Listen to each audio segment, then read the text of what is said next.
ओम शांति। ओम शांति। ओम शांति।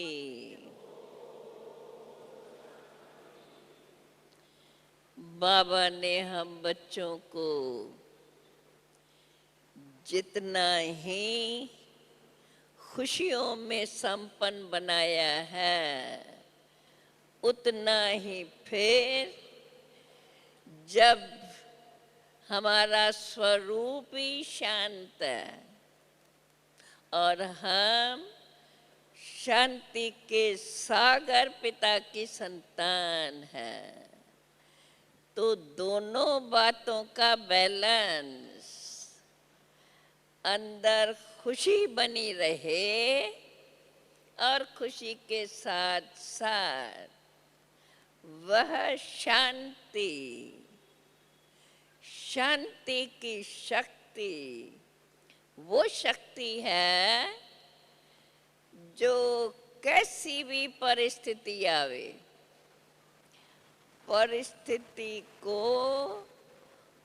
पार करने के लिए यह शांति की शक्ति सबसे बड़ी शक्ति है। आप सोच लो, अगर सचमुच हम मानते हैं, देखो आत्मा अविनाशी है,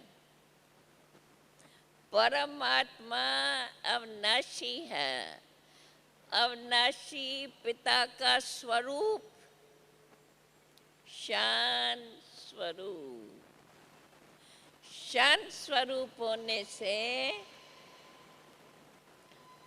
सुख स्वरूप, सर्व के सुखदाता, सुखदाता के साथ साथ सर्व के दुख हरता और सुख करता। यह शांति के सागर पिता की महिमा, जो बाप की महिमा, जो बाप का कर्तव्य, वो हम बच्चों का कर्तव्य। ऐसा हम सदा स्वयं को याद कराते रहें। देखो अभी तो निर्वैर भाई ने कितना आप लोगों को नशा चढ़ा दिया। चढ़ गया नशा, चढ़ गया, इमर्ज हुई खुशी, याद रहा किन किन शब्दों में आपको अपना स्वमान याद दिलाता रहा है। याद अगर मैं पूछूं तो जितने भी स्वमान उसने भिन्न भिन्न शब्दों में आपको बताया, बता सकेंगे? याद करो, अपने आप से पूछो। देखो हम लोग जब थे बाबा के साथ, बाबा जो जो बातें कहते थे जिससे हमें खुशी का पारा चढ़ा रहता था, हमें याद बनी रहती थी। जब हम यज्ञ में रहते थे कराची में, शुरू में हम कभी नहीं कहते बाबा की याद भूल जाती है। भूलना शब्द हमें भूल गया था। क्यों? भले बाबा अलग बंगले में रहते थे, परंतु हम बाबा के बच्चे, हमने नया जन्म लिया है। शिव बाबा ने हमें ब्रह्मा मुख से जन्म दिया है। ऐसी हम मुख वंशावली कोई भी नहीं जानता है। भले जो सन्यासियों के फॉलोअर्स बनते हैं उनका भी ऐसा ही है, परंतु वो ये नहीं मानते ये हमारा नया जन्म है, हमें बाप मिला है, ये नहीं मानते हैं। गुरु कहेंगे, भले गुरु की महिमा में त्वमेव माता पिता गुण गाएंगे, पर ऐसा समझ के नहीं चलेंगे।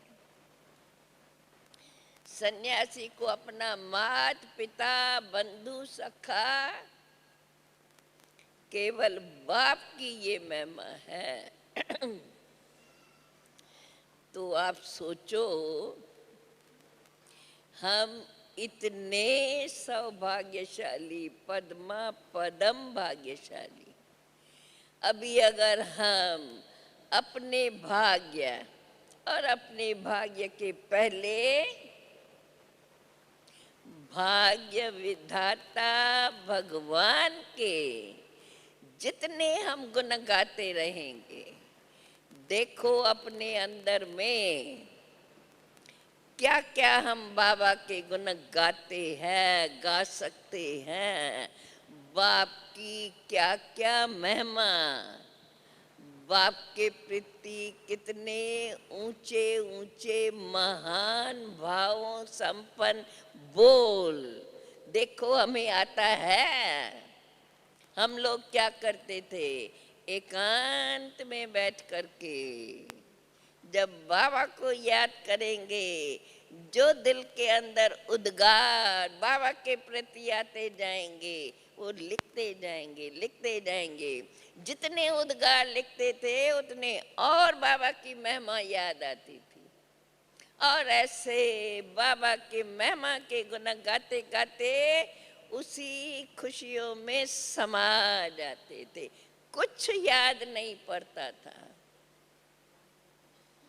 ऐसी जीवन जिनों के अंदर बस विचारों में बाप के गुण गाते रहें और स्वयं ऐसे गुणवान बनते जाएं।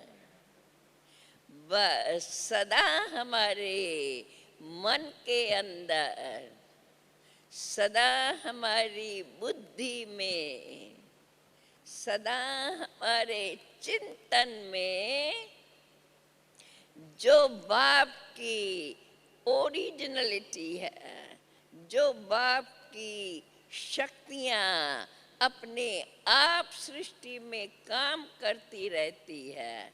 देखो भक्ति मार्ग में भी यही तो गायन है, भगवान सर्व की मनोकामनाएं पूरी करता है।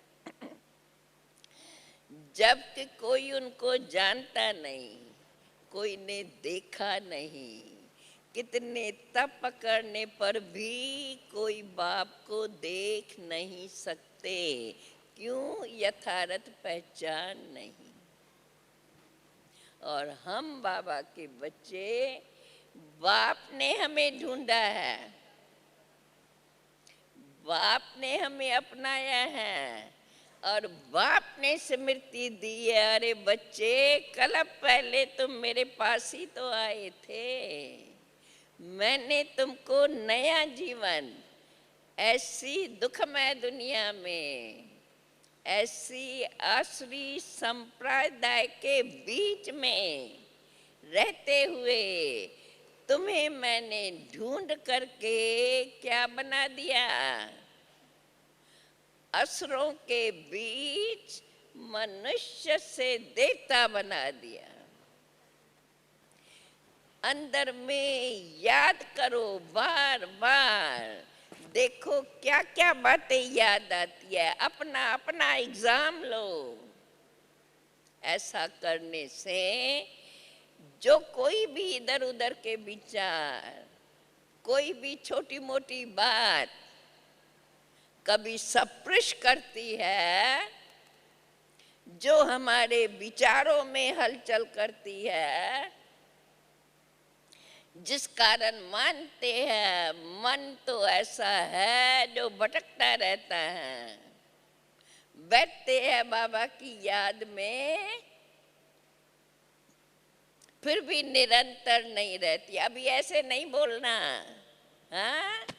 नहीं बोलने का मतलब अभी से देखो कितनी निर्वैर भाई ने आपको महिमा सुनाई है, अपने आप को शाबाश तो दे दी, परंतु शाबाश दे दी है, उसको ऐसा पक्का करो कभी भी हमारी संकल्प शक्ति के अंदर कोई नेगेटिव विचार नहीं आवे। करो अपने से प्रॉमिस।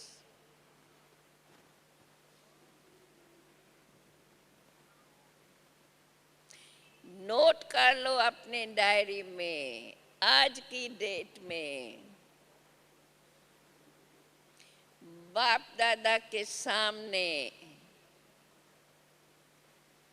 जब हमारा ये सिल्वर जुबली का फंक्शन, सिल्वर जुबली हमारी मना रहे थे, ब्राह्मण परिवार, ऊंचे ते ऊंचा परिवार, ऊंची भावनाओं से आपका ये रजत जयंती हम मना रहे हैं। कितने भाग्यशाली हो आप सभी। अपने भाग्य को और भाग्य विधाता बाप को सदा याद करते रहो। अपने भाग्य को मानते हुए ये अंदर जरूर ध्यान रखना,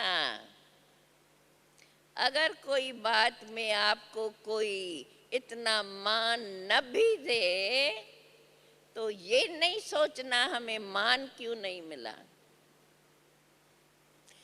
मान अपमान दोनों से पर।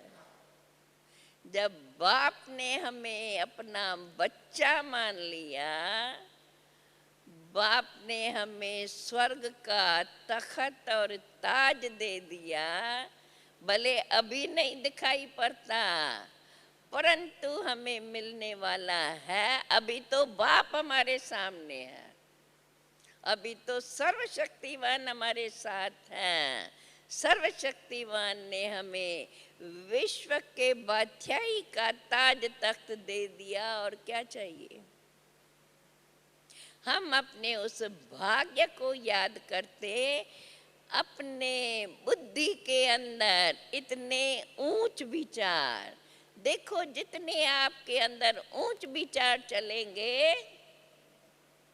एक तरफ बाप की याद, दूसरे तरफ ऊंच विचारों के कारण सर्व के प्रति ऊंची भावनाएं, वह ऊंची भावनाएं आपको अपने जीवन के कर्मों में ऊंचा बनाती जाएंगी। ऐसा अनुभव करके देखो।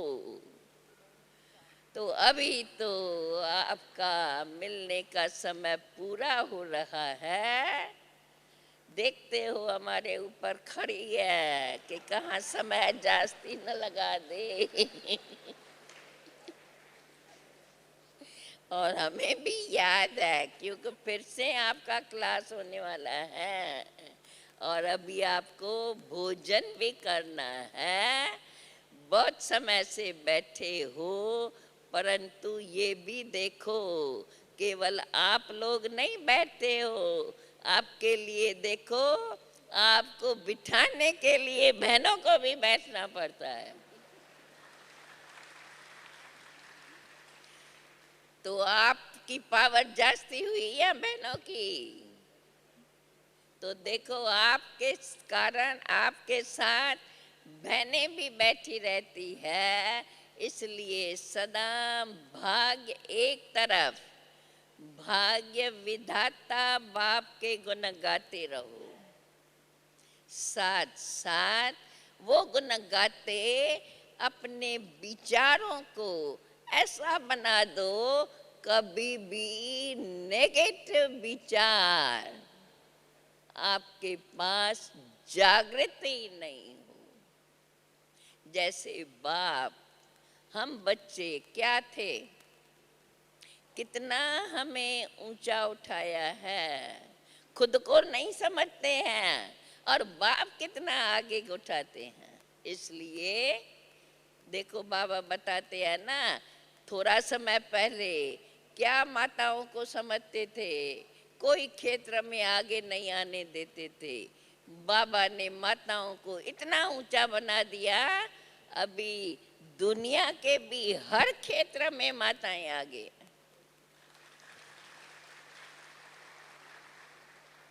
सबसे पहला एग्जाम्पल बाबा ने विश्व के बधाई देने में माताओं को आगे रखा। और माताएं बहनें भाइयों को तो पीछे करेंगी नहीं, क्योंकि माताओं का स्वभाव सदा बच्चों को आगे रखो। माता के लिए तो वो भी बचे हुए ना, बच्चे थे ना, जन्म तो माता से मिलता है, तो माताओं को बच्चों के लिए प्यार रहता है, कितना भी बच्चा बड़ा हो जाए।